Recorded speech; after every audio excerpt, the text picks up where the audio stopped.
నిన్న ఎన్నికలు ముగిసిన తర్వాత పోల్ల మీద పోలింగ్లు బై పోలింగ్లు అన్ని పోలింగ్లు రావడం జరిగింది. మరి ఈ పోలల్లో ఏ పోల్ ఎవరికైతే ఏ పార్టీకి లాభం జరుగుతుంది? అసలు రేవంత్ రెడ్డి అధికారంలో ఉండి కూడా గత 2 సంవత్సరాల పరిపాలనలో ప్రజలు అసంతృప్తికి గురైరని ఆ పోల్ని చూస్తే అర్థమైపోయింది.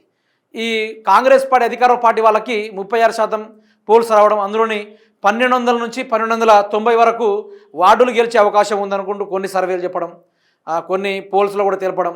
బీఆర్ఎస్ పార్టీ 29%, అదేవిధంగా 900 నుంచి 1000 లోపు వార్డుల్ని కైవసం చేసుకునే అవకాశం ఉందని బీఆర్ఎస్ పార్టీకి. బీజేపీకి 200 నుంచి 250 వరకు బీజేపీకి వచ్చే ఛాన్స్ ఉందని ఈ విధంగా కొన్ని ప్రీ పోల్ రావడం జరిగింది, ఎగ్జిట్ పోల్స్ కూడా రావడం జరిగింది. ఇవన్నీ వచ్చిన తర్వాత మరి రేవంత్ రెడ్డి గత 2 సంవత్సరాల నుంచి చేసింది ఏం లేదు, ప్రజలు కూడా కాంగ్రెస్ పార్టీని వద్దనుకుంటారు అనే దానికి నిదర్శనంగా ఈ మున్సిపాలిటీ ఎన్నికలు సరిపోతాయి అనేది ఇక్కడ క్లారిటీగా అర్థమైపోయింది. అసలు దీని పరంగా చూసుకుంటే భారీ పోలింగ్తో ఎవరికి మేలు? 90% పైగా లోకల్ బాడీల్లో గెలుస్తామని కాంగ్రెస్ ధీమా. పట్టణాలు తమకే అనుకూలం అంటున్న బీజేపీ, ఊహించని ఫలితాలు వస్తాయంటున్న బీఆర్ఎస్, పోలింగ్ సరళిని విశ్లేషిస్తున్న పొలిటికల్ పార్టీలు. నిజామాబాద్, కరీంనగర్లో కాంగ్రెస్ బీజేపీ మధ్య టఫ్ అండ్ ఫైట్. అదేవిధంగా కాంగ్రెస్కే జై కొట్టిన ఎగ్జిట్ పోల్స్. V6 వెలుగు సర్వేలో కాంగ్రెస్కు 85 నుంచి 95 మున్సిపాలిటీలు వచ్చే అవకాశం ఉందని ఇక వాళ్ళు డబ్బా కొట్టుకునే ప్రయత్నాలు చేశారు, గట్టిగానే కొట్టిరు, తక్కువైతే కొట్టలే.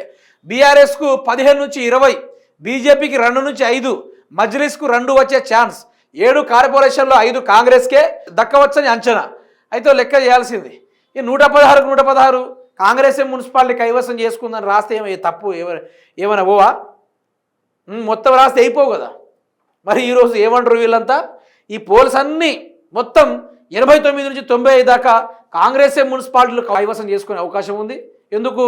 6 గ్యారెంటీ ఇచ్చినందుక, రైతు బంధు ఇచ్చినందుక, లేకుండా 2500 ఇచ్చినందుక, ప్రజలు ఈరోజు చక్కగా చూసుకున్నందుక, పోలీసులతో దెబ్బలు కొట్టించినందుక. ఈరోజు ఏం మొహం పెట్టుకొని ఈరోజు V6 ఇట్లా రాస్తాడు 85 నుంచి 95. ప్రజలకు అంత పిచ్చోలు పడుతున్నారా ఏంది? ఈ ఎగ్జిట్ పోల్స్ని ఎవరు కూడా నమ్మే అవకాశం కూడా లేదు, ఎక్కడ కూడా నమ్మే అవకాశం కూడా లేదు. ఎవరు నమ్మరు కూడా. ఎందుకు నమ్ముతారు? ఏ లెక్క నమ్ముతారు? ఏం ఇచ్చిర్రని నమ్ముతారు? ఏం పొడిగిచ్చిర్రని నమ్ముతారు? ఏం పొడుగు చేసిర్రని నమ్ముతారు? ఒకటే మీకు తెలవాలా? ఇప్పుడు ప్రజలైతే ఏ ఎన్నికలు పెట్టినా కూడా బీఆర్ఎస్ పార్టీ వైపే వెళ్ళిపోతూ ఉన్నారు. ఎందుకంటే ఈయన ఇవ్వడు, చెయ్యడు, కుదరదు, ఆ లెక్కన వెళ్ళిపోతున్నారు తప్ప ఎక్కడ కూడా ఈ మంచి ప్రభుత్వం దీన్నే గెలిపించుకోవాలి, మనల్ని మంచిగా సాదుకుంటుంది, అవసరమైతే ఢిల్లీకి పోతుంది, లేదంటే గల్లీలో పడుకుంటుంది అనుకుంటూ ఈ విధమైన ఎవరన్నా అనుకుంటారా? ఎవరు కూడా అనుకోవడం లేదు. ఎందుకు మరి ఇవన్నీ ఈ ముచ్చట్లు ఎందుకు? ఇండియా టుడే సర్వే కన్నా పెద్దదా V6? అంటే రేవంత్ రెడ్డి చెప్పుంటాడు, నువ్వు ఏమైనా చేయి, మొత్తం 100 మనకు వచ్చే పోల్స్లో పెట్టు, ఎగ్జిట్ పోల్లో ఎంత వచ్చాయి పెట్టు అనుకుంటూ రేవంత్ రెడ్డి ఢిల్లీ నుంచి ఫోన్ చేసినట్టున్నాడు. ఈయన పెట్టిండనమాట. వినేటోడు ఉంటే చెవుల్లో శంఖాలు ఉదే రకం కాంగ్రెస్ పార్టీ. వినేటోళ్ళు ఉంటే చెవులో క్యాలీఫ్లవర్లే పెడతారు, చిన్న పువ్వులు కాదు పెద్ద పువ్వులే పెడతారు.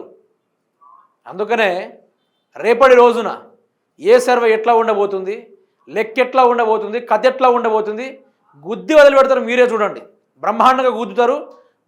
గుర్తుంచుకో ఓ కాంగ్రెస్ అనుకుంటూ గుద్దుడు గుద్దితే పాతాళానికి పోతారు ఇక.